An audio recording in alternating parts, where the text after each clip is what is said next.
Hey guys, this is North back again with another video. Today's video, I'm coming to you with my weekly fragrance rotation. Now, shout out to Rich Mitch for inspiring me to want to do this series. I'm not sure how often I'll be able to do it. I don't know if I'll have enough time to do it every single week, but it's something that I definitely want to work into my repertoire.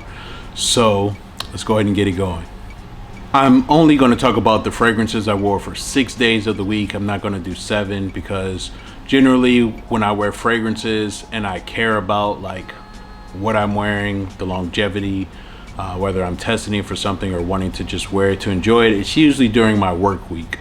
And on Fridays I usually go out, so I'll put Friday on there. But my weekends are Friday and Saturday. Sunday is when my work week starts, so Thursday is my Friday.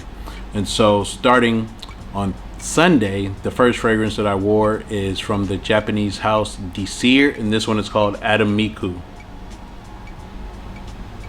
So this is my first one from the brand. I really like the packaging. It's very nice and cute, like a lot of things that come from Japan are.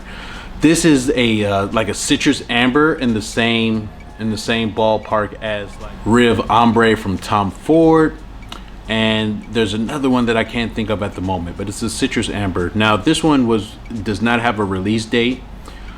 The perfumer on this one is also the owner. He has a long name, so Yasukushi Shinohara. So he's the perfumer. He's a nice guy. He usually responds to people when they post about his fragrances and things like that.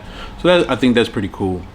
The notes on this one are sweet orange, osmanthus, jasmine, olibanum, and benzoin. So this is it's sort of a powerful citrus fragrance. It's something that you can wear in the spring and the summertime. I think in the summertime, in the high heat, I would maybe go less on the sprays, but this one was a good one. It was a blind buy, but in the price range, this was the first one that I wanted to check out just based on reviews and the notes. Moving on.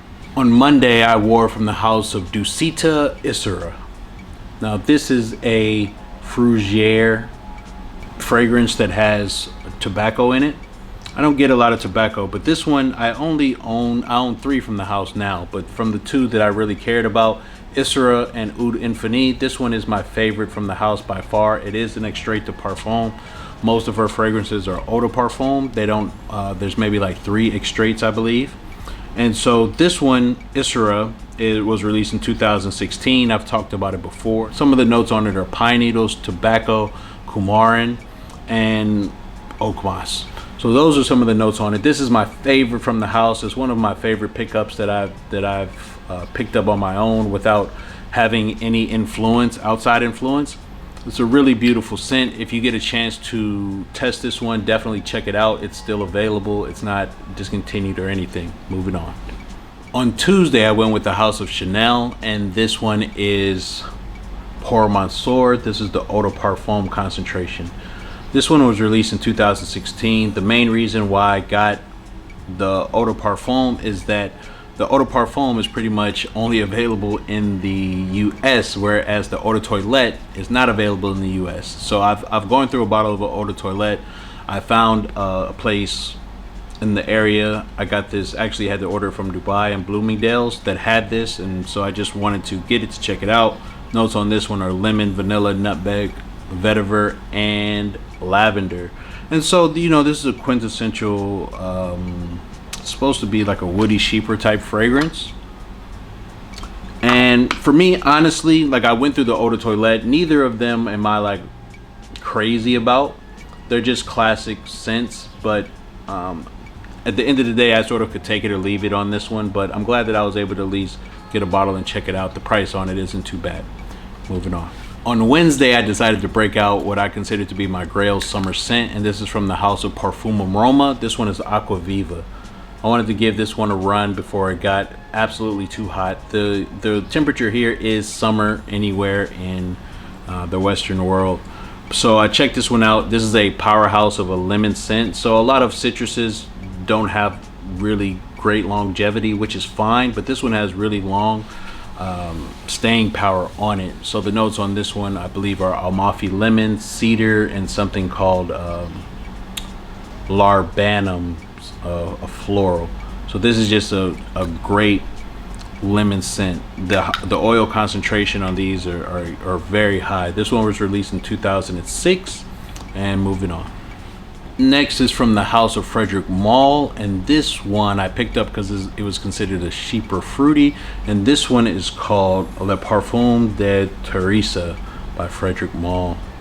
And all of these have the perfumer on them. This one is Edmund Rudinska, and so the story behind this is that for years this was his wife's signature scent that he made for her, and it wasn't until I believe he passed away that she allowed for the formula to be released by Frederic Malle, and that's how we were able to get it. This one was released in 2000. The notes on this one that are unique are melon, tangerine, plum, and vetiver.